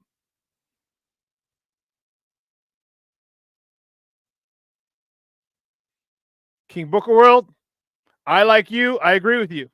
So I don't like to brag. King Booker World says, I don't like to brag, but who has been on the G I think it's the D's right next to F. The G-Dex train since last year. This guy. You're right. You have. I was along with him. I'm like, I was like, this dude is, and I saw it last year. Remember, he had a couple stretches of games toward the end of last year where he was doing well. He was doing well. And we're like, he needs to take another step. And let's not forget how many times we saw Austin Booker in there quite a few times. We've seen DeMarcus Walker, disruptive. All this is phenomenal to see.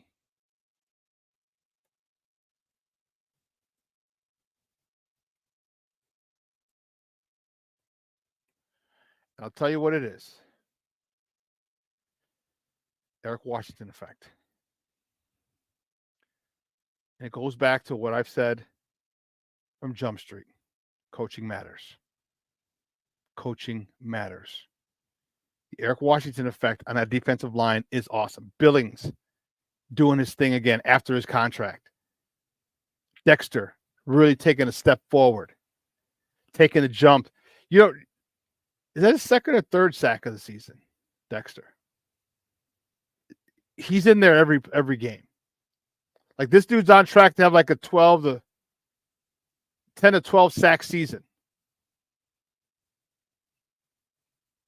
10 to 12 sacks from a defensive lineman, from a D tackle.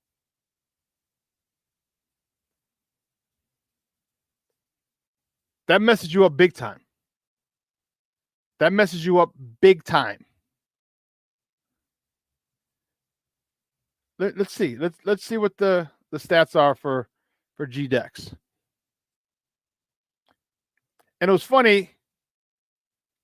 I was wondering about. I was a little annoyed yesterday. I wish Adam Amin. I'm still not a big fan of him when he does Bears games, but I want Adam Amin to say, "Hey, his name's not Gervondextersr, it's Gervondextersr." You know, like you've done Bears games before. You know Gervondextersr. And Adam Amin didn't correct Mark Sanchez and say, "Oh no, his name's Gervondextersr." I was just a little annoyed at that. That's all. Maybe it's just me. Could very well be. Could very well be. Let me look at his sacks.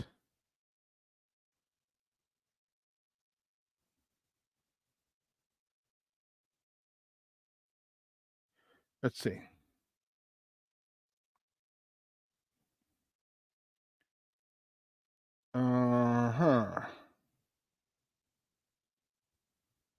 Here we go. We got his stats right here. 3 sacks. That's almost a sack a game, dog.